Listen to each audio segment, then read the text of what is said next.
Hello friends, welcome to the UPSC analyser. तो आज हम 10 जुलाई का इंडियन एक्सप्रेस डिस्कस करेंगे। यहाँ पर first newser will not compel users to accept privacy policy WhatsApp to Delhi high court. तो यहाँ पर व्हाट्सएप का दिल्ली हाई कोर्ट को ये कहना है कि वो यूज़र्स को कंपेल नहीं करेंगे कि वो उनकी नई प्राइवेसी पॉलिसी को एक्सेप्ट करे।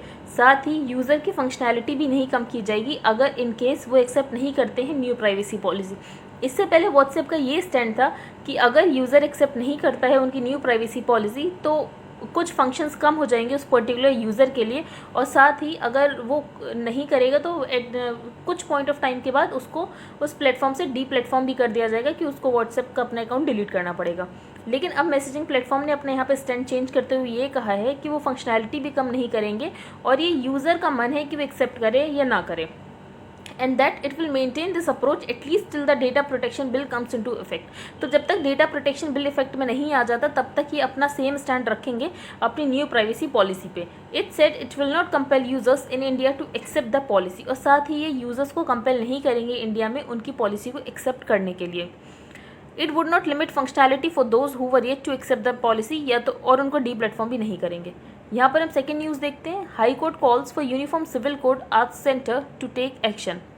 तो यूनिफॉर्म सिविल कोड की ज़रूरत को अंडरलाइन करते हुए यहाँ पे दिल्ली हाई कोर्ट का ये कहना है, जो यूथ होते हैं डिफरेंट कम्युनिटी या ट्राइब या कास्ट या रिलीजन से बिलोंग करते हैं, तो अगर वो शादी करते हैं तो उन्हें अपनी शादी को सोलेमनाइज करने में बहुत स्ट्रगल करना पड़ता है, क्योंकि हर लॉज में अलग अलग प्रोविजन है जिसके कारण कॉन्फ्लिक्ट आता है। तो arising due to conflicts in various personal laws specially in relation to marriage and divorce. तो जैसे हिंदू पर्सनल बिल अलग है, मुस्लिम पर्सनल बिल अलग है, तो सारे पर्सनल बिल अलग होने के चलते मैरिज को सोलमनाइज करने में बहुत ज़्यादा दिक्कत हो रही है। इसलिए यूनिफॉर्म सिविल कोड आना बहुत ज़रूरी है ताकि सारे सिविल लॉज सेम हो सकें सारी कम्युनिटीज़ के लिए। जस्टिस प्रतिभा एम सिंह ने ये बोला है कि जो होप एक्सप्रेस की गई थी आर्टिकल 44 में कि स्टेट कोशिश करेगा यूनिफॉर्म सिविल कोड को लाने के लिए, वो आज तक सिर्फ एक होप ही है। सुप्रीम कोर्ट ने 1985 में बोला था मिनिस्ट्री ऑफ लॉ को कि अप्रोप्रिएट स्टेप्स लिए जाएं यूनिवर्सल सिविल कोड लाने के लिए, लेकिन अब 3 डेकेड्स हो चुके हैं लेकिन आज तक इसमें कोई स्टेप्स होता हुआ दिख नहीं रहा है। तो यूनिफॉर्म सिविल कोड बहुत ही इंपॉर्टेंट क्वेश्चन है कि यूनिफॉर्म सिविल कोड होना चाहिए, इसके क्या प्रोज हैं क्या कॉन्स हैं, तो इसको आप बिफोर हैंड प्रिपेयर कर सकते हैं। अब हम आगे चलते हैं। यहाँ पर कुछ इंपॉर्टेंट न्यूज़ नहीं है। Opposition leaders question cooperation ministry. तो जो कोऑपरेशन मिनिस्ट्री नई मिनिस्ट्री बनाई गई है, तो यहाँ पे अपोजिशन लीडर्स ने 2 पॉइंट उठाए हैं। पहला ये कि कोऑपरेटिव एक स्टेट सब्जेक्ट है तो ये फेडरलिज्म को अंडरमाइन कर रही है। दूसरी बात ये, जो सेंटर है वो पहले से मल्टी स्टेट कोऑपरेटिव को तो रेगुलेट करता ही है, तो एक अलग मिनिस्ट्री बनाने की क्या ज़रूरत थी। तो आपको ये पता होगा जो इंटर स्टेट कोऑपरेटिव्स होते हैं, एक से ज़्यादा स्टेट में जो ऑपरेट करते हैं, तो उनको वैसे भी सेंट्रल एक्ट के अंदर ही रजिस्टर होना होता है। मल्टी स्टेट कोऑपरेटिव एक्ट है उसका 2002 का। हम आगे चलते हैं। यहाँ पर नेक्स्ट न्यूज़ है legitimacy of who rules Afghanistan can't be ignored, Jaishankar. तो यहाँ पर इंडिया का ये स्टैंड है, जो भी रिकन्सिलिएशन प्रोसेस होना चाहिए वो अफगान ओन्ड होना चाहिए, अफगान लेड होना चाहिए और अफगान कंट्रोल्ड होना चाहिए। साथ ही इंडिया ने ये बोला है कि जल्द से जल्द वहाँ पर वायलेंस का रिडक्शन होना चाहिए और कन्फ्लिक्ट का भी रिडक्शन होना चाहिए, और लेजिटिमेसी एस्पेक्ट ध्यान में रखना चाहिए कि who should rule the war torn country should not be ignored. तो जो वॉर टॉर्न कंट्री को रूल कर रहे हैं उनको कभी भी किसी भी पीस प्रोसेस में उनको बाहर नहीं रखना चाहिए। तो वो बहुत इंपॉर्टेंट है कि वो वॉर टॉर्न कंट्री में उनका से होना चाहिए कि कैसे आगे सब कुछ होगा। The point right now we stress is that we must see a reduction in violence. तो हमारा अभी मेन पॉइंट यही है कि वहाँ पे वॉयलेंस में रिडक्शन होना चाहिए, क्योंकि वॉयलेंस जो अफगानिस्तान में सिचुएशन है उसका सोल्यूशन वॉयलेंस तो बिल्कुल नहीं हो सकता है। तो डील के तहत तालिबान के साथ यूएस और नेटो एलाइज ने एग्री किया था कि वो विड्रॉ कर लेंगे, और साथ ही तालिबान ने भी ये बोला था कि वो किसी भी मिलिटेंट आउटफिट को अफगानिस्तान के ऊपर ऑपरेट करने नहीं देंगे। लेकिन उसके बाद भी हम देख रहे हैं बहुत ज़्यादा इंसर्जेंसी बढ़ गई है यूएस के ट्रूप्स के विड्रॉ होने के बाद। तो at the end of the day जो अफगानिस्तान को गवर्न कर रहा है उनका ही लेजिटिमेसी एस्पेक्ट है। बाहर के लोग चीज़ों को बस ऐसे आर्बिट्रेशन की तरह काम कर सकते हैं, लेकिन जो मेन है वहाँ पे जिनकी से होनी चाहिए वो उन्हीं की होनी चाहिए जो वहाँ के लेजिटिमेट रूलर हैं। तो if we have to seek peace within Afghanistan and around, important ये है कि इंडिया और रशिया साथ में आकर इंश्योर करें कि जो भी प्रोग्रेस हुई है इकोनॉमिक सोशल टर्म्स में अफगानिस्तान में वो मेंटेन्ड रहनी चाहिए, और हम कमिटेड हैं कि एक इंडिपेंडेंट सॉवरन और डेमोक्रेटिक अफगानिस्तान की स्थापना हो। हम आगे चलते हैं। Iran president elect invites India for swearing in event. तो ईरान के न्यू प्रेसिडेंट इलेक्ट इब्राहिम राइसी ने इंडिया को इनवाइट किया है उनकी स्वेरिंग इन सेरेमनी के लिए। अगर हम ईरान के साथ इंडिया के रिलेशंस देखें तो ईरान ने प्रोटेस्ट किया था जो आर्टिकल 370 का एब्रोगेशन हुआ था और बाइफर्केशन हुआ था जम्मू एंड कश्मीर का। उसके बाद it is learn that the और इंडिया और ईरान की जब अभी मीटिंग हुई तो उसमें 3 मुद्दों पर बात की गई। पहला ये जो अफगानिस्तान में चीज़ें चल रही हैं तो गल्फ रीजन में सबसे पहले सिचुएशन के बारे में बात की गई।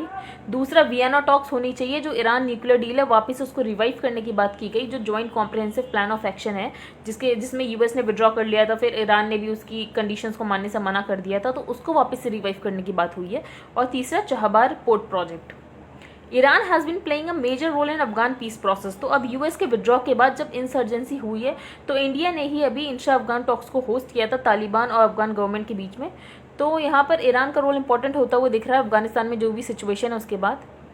यहाँ पर हम आगे चलते हैं, यहाँ पर कुछ भी इंपॉर्टेंट न्यूज़ नहीं। यहाँ पर हम ये एडिटोरियल डिस्कस करेंगे द क्लासरूम टेस्ट। तो ऑथर ने यहाँ पर ये पॉइंट्स रखे हैं। The proportion of India's children attending a government school has now decline to 45%।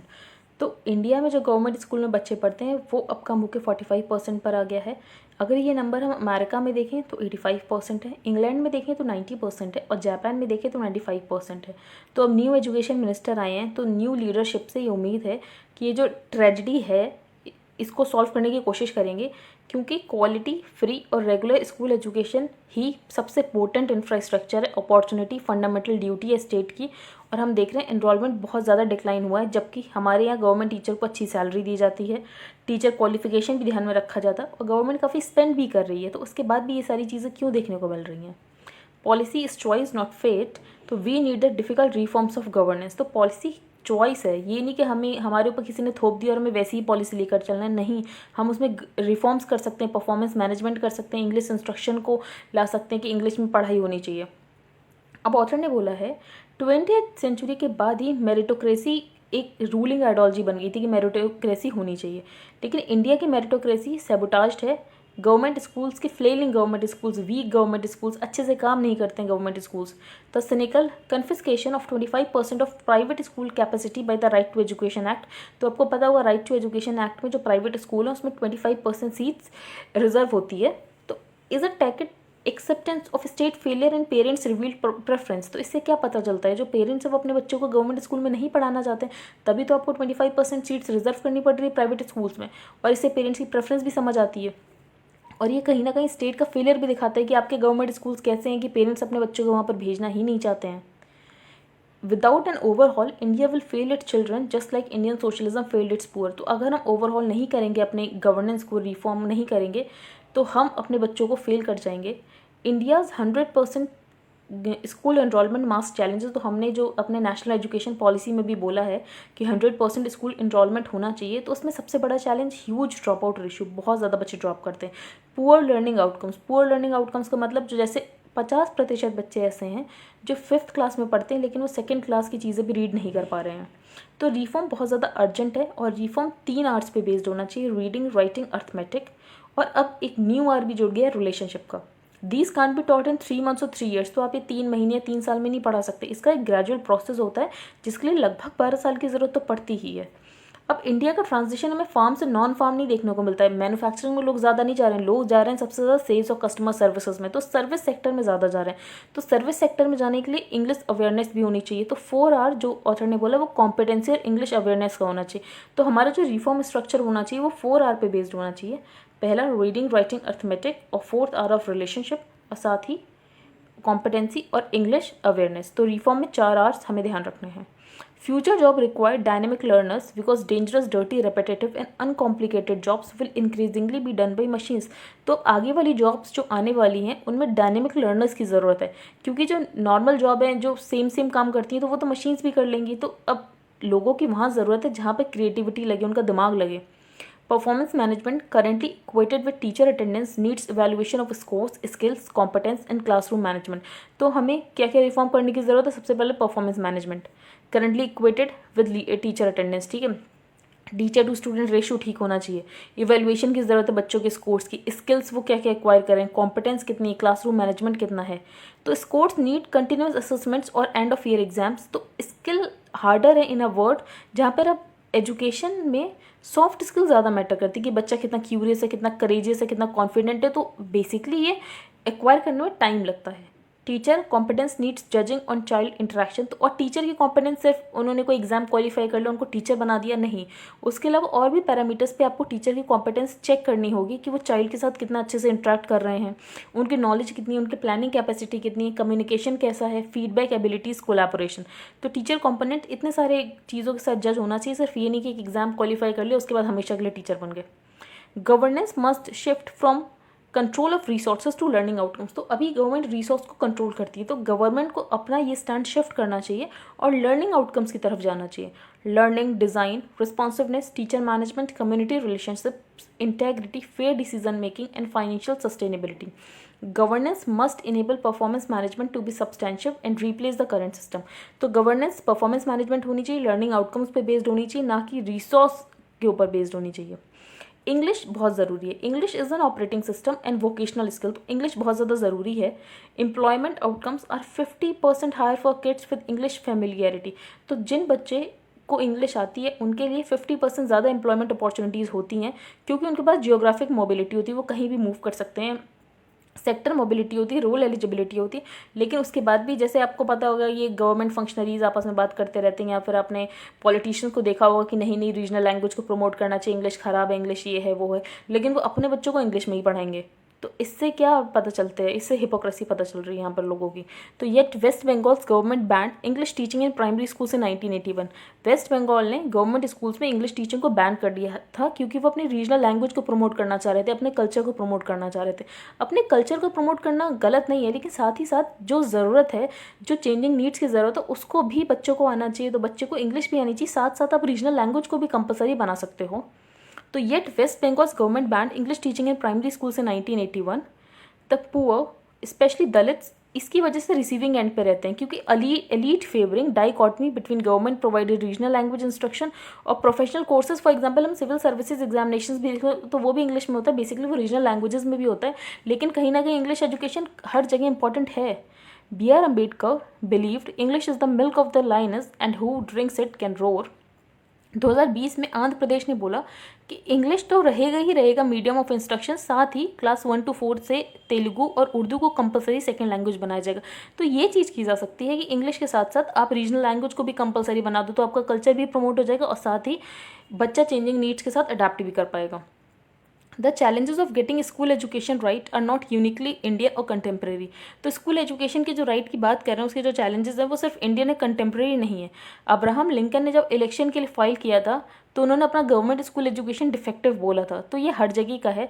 तो इंडिया जो हमारे प्राइम मिनिस्टर की स्पीच थी कि ट्राइस विद डेस्टिनी, जब इंडिया इंडिपेंडेंट हुआ था, वो मेनी रीजंस की वजह से हमने वो ट्राइस्ट विद डेस्टिनी मिस कर दिया, और उसमें एक मेन रीज़न ये ज़रूर है कि हमारे वीक गवर्नमेंट स्कूल्स हैं। यहाँ पे हम आगे चलते हैं द अफगान नोट। तो अभी यूएस प्रेसिडेंट जो बाइडन ने अपने रिमार्क्स दिए हैं जो अमेरिका और नेटो ट्रूप ने विड्रॉल किया अफगानिस्तान में, तो उससे एक डिस्मल रियलिटी पता चलती है। पहली बात ये बाइडन ने तो ये वॉर नहीं शुरू किया था, उनके प्रेडिसेसर ने शुरू किया था, उससे पहले जो प्रेसिडेंट होंगे, लेकिन उनके बाद भी तालिबान के साथ जो ये बैड डील है उन्होंने उसको इनहेरिट किया ऑफकोर्स। तो ही साइटेड दिस टू, उन्होंने बोला कि विड्रॉल करना ज़रूरी था क्योंकि वॉर हम अनविनेबल था, इसे जीता नहीं जा सकता था, और ये बहुत टाइम से चल रहा है, बहुत सारे अमेरिकन लाइफ्स भी चली गई इसकी वजह से। तो ओसामा बिन लादेन के एलिमिनेशन के अलावा इस वॉर में उन्हें कुछ नहीं मिला, और ओसामा बिन लादेन का जो एलिमिनेशन है वो भी पाकिस्तानी सॉइल पे हुआ, अफगानिस्तान में तो नहीं हुआ। तो the jury is out on whether the US was able to achieve its objectives, के यूएस ने अपने ऑब्जेक्टिव्स अचीव किए जिस ऑब्जेक्टिव के साथ वो अफगानिस्तान में गए थे। The Taliban are on the brink of capturing Afghanistan, अब तालिबान ने पूरा नदर्न अफगानिस्तान तो कैप्चर कर ही लिया है। They remain in contact with al Qaeda, वो अलकायदा से कॉन्टैक्ट में है, यूएन रिपोर्ट से जो पता चला था। The chaos the US leaves behind in Afghanistan for the second time in 30 years, तो ये यूएस ने जो ये सब क्योस छोड़ा है उसकी वजह से इनस्टेबिलिटी रीजन में और ज़्यादा बढ़ गई है। तो बाइडन अब ये बोल रहे हैं कि नेशन बिल्डिंग उनका कभी ऑब्जेक्टिव था ही नहीं, तो ये अफगान्स के ऊपर होना चाहिए कि वो अपनी प्रॉब्लम्स कैसे सॉर्ट कर रहे हैं। तो ये चीज़ उन्हें पहले सोचनी चाहिए थी जब वो अफगानिस्तान में एंटर किए थे, but that does not explain the millions of dollars poured into that country's periodic election. तो हमने देखना है कि अमेरिका ने भी अपने पता नहीं कितने डॉलर्स लगा दिए वहाँ पर।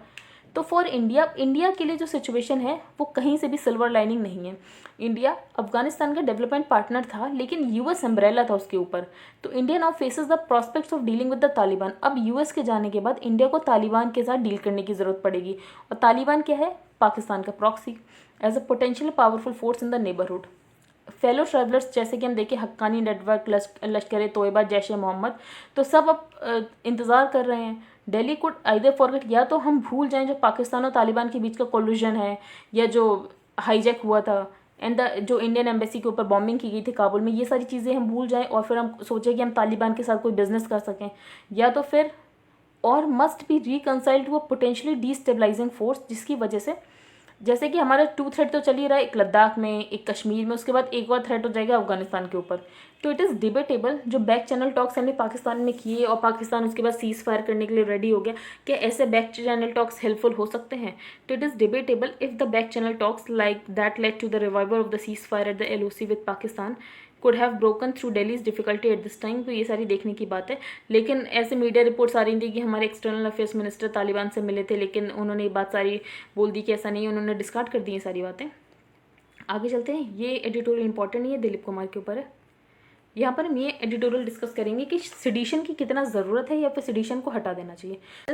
DY Chandrachud reported comments that the law on sedition needs to be looked at। तो अभी जस्टिस DY चंद्रचूड़ का ये कहना है जो सेडिशन पे लॉ है उसको हमें फिर से देखने की ज़रूरत है, क्योंकि हम देख रहे हैं बहुत ज़्यादा मीडिया पर्सन्स को इंक्रीजिंगली इनकार्सरेट किया जा रहा है, उन्हें जेल में डाला जा रहा है। तो ऑथर ने बोला ये 2 लेवल्स पे ट्रबलिंग है। पहला ये, his lordship wishes to deal with a limited aspect of this law. तो वो ये नहीं कह रहे सेडिशन को हटा दो, वो सिर्फ ये कह रहे हैं कि एक बार देखने की ज़रूरत है कि मीडिया पर्सन्स को इसका कैसे यूज़ करके लगातार जेल में डाला जा रहा है। तो वो सिर्फ इसके लिमिटेड एस्पेक्ट को देखने की बात कर रहे हैं। And 2, because such a course ignores the history and the law in India, where in spite of repeated categorical clarifications by the Supreme Court and continuous reading down of the law, police officers, politicians and all lower courts continue to incarcerate people under it। तो इससे पहले भी high court, supreme court read down कर चुके हैं इस law को, लेकिन उसके बाद भी लगातार इस लॉ को वैसे ही यूज़ किया जा रहा है। तो हायर कोर्ट्स में रीड डाउन लॉज, लेकिन पुलिस ऑफिसर तो उसी बात से कंसर्न है जो कि लॉ उसकी बुक में एग्जिस्ट करता है। जैसे सेक्शन 66A है, श्रीरा शंगल केस में सुप्रीम कोर्ट ने उसे अनकॉन्स्टिट्यूशनल डिक्लेयर कर दिया था, लेकिन उसके बाद भी वो अभी तक यूज़ हो रहा था। तो अभी ये बात न्यूज़ में भी आई थी। तो इससे क्या पता चल रहा है कि सिर्फ रीड डाउन करने से लॉस कुछ नहीं होता, जब तक वो स्टैट्यूट बुक में नहीं आ जाता तब तक वो लॉ वैसे ही यूज़ होता रहता है। तो section 124A of the Indian Penal Code या सेडिशन लॉ, तो ये इलेजिटिमेट चाइल्ड है। 2 लोगों की इनकी ज़रूरत पड़ती। पहला मोनार्कीज रूल करते हैं लोगों के कंसेंट के द्वारा नहीं, उनके बगैर करते हैं। तो मोनार्क हमेशा एक फियर में रहता है कि कहीं लोगों से ओवरथ्रो ना कर दें, तो वो हमेशा डिसेंट को क्वॉश करने की कोशिश करता है, डिसेंट को दबाने की कोशिश करता है। इसलिए ऐसी जगह पे ज़रूरत होती है सेडिशन लॉ की। लेकिन डेमोक्रेसीज तो क्रिटिसिज्म पर भी बेस्ड होते हैं। तो democracies thrive on chaos but an authoritarian mind seeks control. तो डेमोक्रेसी तो क्रिटिसिज्म पर ही बेस्ड होती है, लेकिन जो एक बार कुछ बन जाता है डेमोक्रेसी में तो वो हमेशा कंट्रोल को सीक करना चाहता है। तो ओवर आर्चिंग उसकी क्वेस्ट होती है जो कि बिल्कुल एंटी डेमोक्रेटिक है।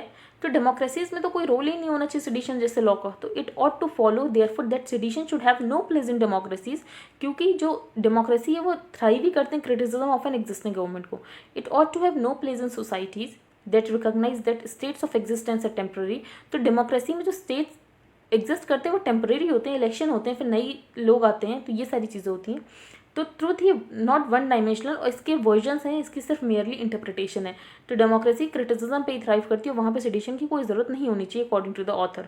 उसके बाद भी सिर्फ मीडिया पर्सन ही नहीं, writers, thinkers, artist, poets, cartoonist, naysayers, protesters, desperate to be heard, activists hoping for a better word, and the millions who are voiceless, who would but can't speak either out of fear or poverty must be protected from this regressive law।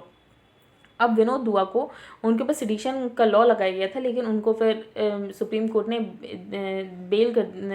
ने ये बोला कि sedition का law ठीक नहीं है। इन जून the supreme court क्वॉश्ड कर दिए सारे सेडिशन चार्जेस जो भी विनोद दुआ के ऊपर लगाए गए थे, क्योंकि वो जाने माने, अब ऑथर का ये कहना है कि उनके ऊपर तो हटा दिया गया क्योंकि वो जाने माने मीडिया पर्सन है, लेकिन कप्पन जैसे लोग, उनको अभी तक बेल नहीं मिली, जबकि वो भी मीडिया पर्सन है लेकिन वो इतने जाने माने नहीं है। तो the UP police can easily circumvent the supreme courts newly found sensitivity about sedition. वो ये कह सकते हैं कि कप्पन तो कभी जर्नलिस्ट थे ही नहीं, as well smaller courts with the tens of thousands of activist journalist. तो बहुत सारे जर्नलिस्ट हैं जो इनकार्सरेट हैं, लेकिन सब लोग विनोद दुआ जैसे नहीं है कि उनका केस इतना हाईलाइट हो गया क्योंकि वो हाई प्रोफाइल थे। लेकिन कप्पन जैसे लोग हाई प्रोफाइल नहीं है तो उनको मीडिया कहना और उनको रिलीज़ करना, ये बातें इन पर लागू नहीं करेगी स्टेट। अब यहाँ पर ऑथर ने बोला Kedarnath Singh versus state of Bihar में ये बोला गया था, neither the district nor the high court thought it prudent to grant him bail pending the hearing of his appeal in the Chhattisgarh high court, thankful the supreme court granted him bail. तो विनायक सेन को convict किया गया था, sedition और imprison कर दिया गया था, लेकिन उनका केस बिल्कुल भी sedition, his case clearly did not meet the requirement जो कि सुप्रीम कोर्ट ने रीड डाउन किया था Kedarnath Singh versus state of Bihar. उसके बाद भी उनको बेल नहीं दी गई, लेकिन बाद में उन्हें सुप्रीम कोर्ट ने बेल ग्रांट कर दी थी। तो सेडिशन को फिर केदारनाथ में रिटेन किया गया, ये कहते हुए this species of offence against the state was not an invention of the British government in India. तो अब ये बोला गया कि ब्रिटिश गवर्नमेंट ने सेडिशन को इंडिया के लिए नहीं बनाया था, वो अपने ब्रिटेन में भी यूज़ करते थे। Every state whatever in its form of government has to be armed with the power to punish those who by the conduct jeopardise the state safety and stability of the state. लेकिन हम देखें जो UK है उसने sedition के साथ done away कर दिया था, और मोस्ट ऑफ द वर्ल्ड के में अब हम देखें मोस्ट ऑफ द वर्ल्ड की डेमोक्रेसीज में अब सेडिशन नहीं है। 1962 में इंडिया एक नया स्टेट बना था और इंडिया को डर था कि ऐसी टेंडेंसीज हैं, फिसीपेरिस टेंडेंसीज हैं जो कि स्टेट को बांटने की कोशिश करेंगी, तो अभी सेडिशन की ज़रूरत है। लेकिन आज हमारे पास बहुत सारे लॉज हैं जिनसे हम ऐसे इशूज़ को डील कर सकते हैं, तो सेडिशन अब हटाने की ज़रूरत आ चुकी है। For half a century after independence, तो इंडिपेंडेंस के 50 सालों बाद भी हमारे जो हाईएस्ट कोर्ट हैं वो अथॉरिटेरियन टेंडेंसीज के साथ लड़ते हैं। लेकिन एक brief period, for example author ने यहाँ पे इमरजेंसी को इनडायरेक्टली बोला है कि इमरजेंसी के अलावा बाकी हमारी जुडिशरी हमेशा लड़ती रही इसके लिए अथॉरिटेरियन टेंडेंसीज जो कि एग्जीक्यूटिव की होती हैं। The past decade has been a clear reversal of this and the protector of the people has turned increasingly statist। तो यहाँ पर ऑथर ने ये बोला है जो जुडिशरी है पिछले 10 सालों में इसका स्टैंड बिल्कुल रिवर्स हो गया है, और जो प्रोटेक्टर थे ये पीपल के वो अब बहुत ही स्टैटिस्ट हो गए हैं। अब यहाँ पे चंद्रचूड़ के रिमार्क से हमें दो चीज़ें देखने को मिल सकती हैं, या तो ये न्यू एरा ऑफ फेथ है in institutions desperately needed right now जिसकी अभी बहुत ज़्यादा ज़रूरत है, या तो ये हार्बिंजर है of a more subtle but final nail in the coffin of individual rights. हम आगे चलते हैं। 35% जो टाइगर रेंजेस वो आउटसाइड में प्रोटेक्टेड एरियाज़ के। तो ये रिपोर्ट आई है WWF और UNEP की जिसका नाम है future for all a need for human wild life को एग्जिस्टेंस। तो a future for all a need for human wild life को एग्जिस्टेंस WWF और UNEP की रिपोर्ट है, और इसने ये पाया है कि जो 35% इंडिया के टाइगर रेंजेस हैं वो प्रोटेक्टेड एरियाज़ के बाहर हैं, तो इससे ह्यूमन एनिमल कन्फ्लिक्ट बढ़ने की ज़्यादा चांसेस होते हैं। यहाँ पर seizure of assets overseas, तो ये जो Cairn energy overseas assets India के सीज कर रहा है, तो ऐसा क्यों हुआ है? तो ब्रिटेन की केन एनर्जी को अभी फ्रेंच कोर्ट ने बोल दिया है जो पेरिस में इंडियन गवर्नमेंट्स की 20 इंडियन गवर्नमेंट्स प्रॉपर्टी हैं उनको केन एनर्जी सीज कर सकता है। तो इन्होंने बेसिकली केन एनर्जी ने आर्बिट्रेशन अवार्ड जीता है $1.2 बिलियन का अगेंस्ट इंडियन गवर्नमेंट, इसीलिए रेट्रोस्पेक्टिव टैक्स डिस्प्यूट में वो जीते थे, इसलिए वो ये सब कर रहे हैं। तो अभी डिस्प्यूट था क्या? तो इंडिया ऑन केन एनर्जी ये जो आर्बिट्रेशन था, इंडिया ने रेट्रोस्पेक्टिव टैक्सेशन लगाया था, मतलब पीछे की डेट से टैक्सेशन लगाया था। 2012 में इंडिया एक लेजिस्लेशन लेके आया जिसमें इंडिया ने ये बोला कि रेट्रोस्पेक्टिव टैक्स किया गया था 1962 की डील्स पे, जो केन एनर्जी था उन्होंने क्या किया था, अपनी ट्रांसफ़र की थी non Indian companies was transfer to an Indian holding company. तो इस पर इंडियन गवर्नमेंट ने टैक्स मांगा, तो उस समय ऐसा कोई लॉ था नहीं, तो केन एनर्जी ने टैक्स देने से मना कर दिया। फिर बाद में इंडियन गवर्नमेंट एक लेजिस्लेशन लेके आई और इंडियन गवर्नमेंट ने उसको पिछले डेट से लागू किया, तो ये रेट्रोस्पेक्टिव टैक्स तो अगेंस्ट हो जाता है इंडिया यूके बायलैटरल ट्रीटी से। इसीलिए क्या हुआ, फिर केन एनर्जी ने इसे चैलेंज किया था और उसके बाद केन एनर्जी जीत भी गया। तो in 2006 Cairn made a bid to consolidate its Indian assets under a holding company. अब केन क्या चाहता था, अपनी इंडियन एसेट्स को कंसोलिडेट करना चाहता था केन इंडिया लिमिटेड में। फिर ऐसा करने में केन यूके ने अपने ट्रांसफर शेयर किए केन इंडिया होल्डिंग्स को टू केन इंडिया लिमिटेड। अब इससे क्या हुआ, जो शेयर्स हैं वो ट्रांसफ़र हो गए नॉन इंडियन कंपनी से to an Indian holding company. उसके बाद जब केन इंडिया ने अपने डाइवर्स्ट किए लगभग 30% शेयर्स इनिशियल पब्लिक ऑफरिंग के थ्रू वेदांता को, तो but Cairn UK was not allowed to transfer. लेकिन इंडियन गवर्नमेंट ने क्या किया, 9.8% उनके स्टेक्स रोक लिए। इंडियन टैक्स ऑफिशियल्स का ये कहना था जो कैपिटल गेंस टैक्स 6000 करोड़ का है जो कि केन यूके को देने हैं, वो अभी तक नहीं दिए। इनफैक्ट फिर सुप्रीम कोर्ट ने भी ये रूलिंग दी कि आप ऐसे रेट्रोस्पेक्टिव नहीं लॉ लगा सकते। ये वोडाफोन में उसमें उन्होंने बोला था कि आप रेट्रोस्पेक्टिव टैक्सेशन नहीं कर सकते, कि जब आपने लॉ जब उन्होंने ये ट्रांसफ़र किया तब अगर आपके पास लॉ होता तब तो आप टैक्स ले सकते थे, लेकिन तब आपके पास ये लॉ नहीं था, आप पिछली डेट से लॉ लगा के टैक्स नहीं ले सकते हो। तो however parliament passed a law mandating retrospective taxation. उसके बाद क्या किया, पार्लियामेंट ने लॉ पास कर दिया और बोल दिया कि रेट्रोस्पेक्टिव टैक्सेशन हो सकता है अगर कोई भी ट्रांसफर होता है इंडियन एसेट्स का। दिस रेट्रोस्पेक्टिव टैक्सेशन केन ने आर्ग्यू किया कि ये UK India bilateral investment treaty के अगेंस्ट है, which had a standard clause की फेयर और इक्विटेबल मैनर में सब कुछ इन्वेस्टमेंट होना चाहिए। तो why was India not accepted the award? तो अभी इंडिया ने अवार्ड एक्सेप्ट क्यों नहीं किया जब $1.2 बिलियन अब इंडिया को देना ही है कॉम्पनसेशन में? तो अब इंडिया ने क्या किया, इसके अगेंस्ट अपील की है हेग में ही। तो since the arbitration award was delivered in Hague, India ने अपील मूव किया नीदरलैंड्स में। तो इंडिया उसके आने जजमेंट के आने का वेट कर रहा है, लेकिन उसके बाद भी केन एनर्जी ने क्या किया है, इंडिया की एसेट्स को सीज करना शुरू कर दिया है।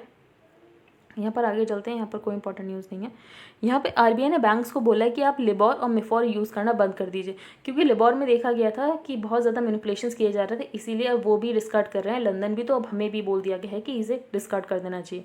तो रिजर्व बैंक ऑफ इंडिया ने बैंक्स और फाइनेंशियल इंस्टीट्यूशंस को बोला है कि अब कोई भी नए फाइनेंशियल कॉन्ट्रैक्ट्स आप लंदन इंटरबैंक ऑफर्ड रेट को बेंचमार्क मार के नहीं करेंगे। और एक उनको डेट दी गई है दिसंबर 31, 2021 तक ही आपके पास टाइम है। और सेंट्रल बैंक ने ये भी बोला है कि आप मुंबई इंटरबैंक फॉरवर्ड आउटरेट रेट भी मत यूज़ करो। A benchmark which references the LIBOR as soon as practicable and in any event by December 31। तो उनको भी सेम डेडलाइन दी गई है। तो आरबीआई ने बेसिकली बोला बैंक्स को कि अब लिबोर मिफोर यूज़ करना बंद कर दीजिए। आई होप आपको आज का न्यूज़पेपर समझ आया होगा। If you like the video then please like share and subscribe. Thank you and have a nice day.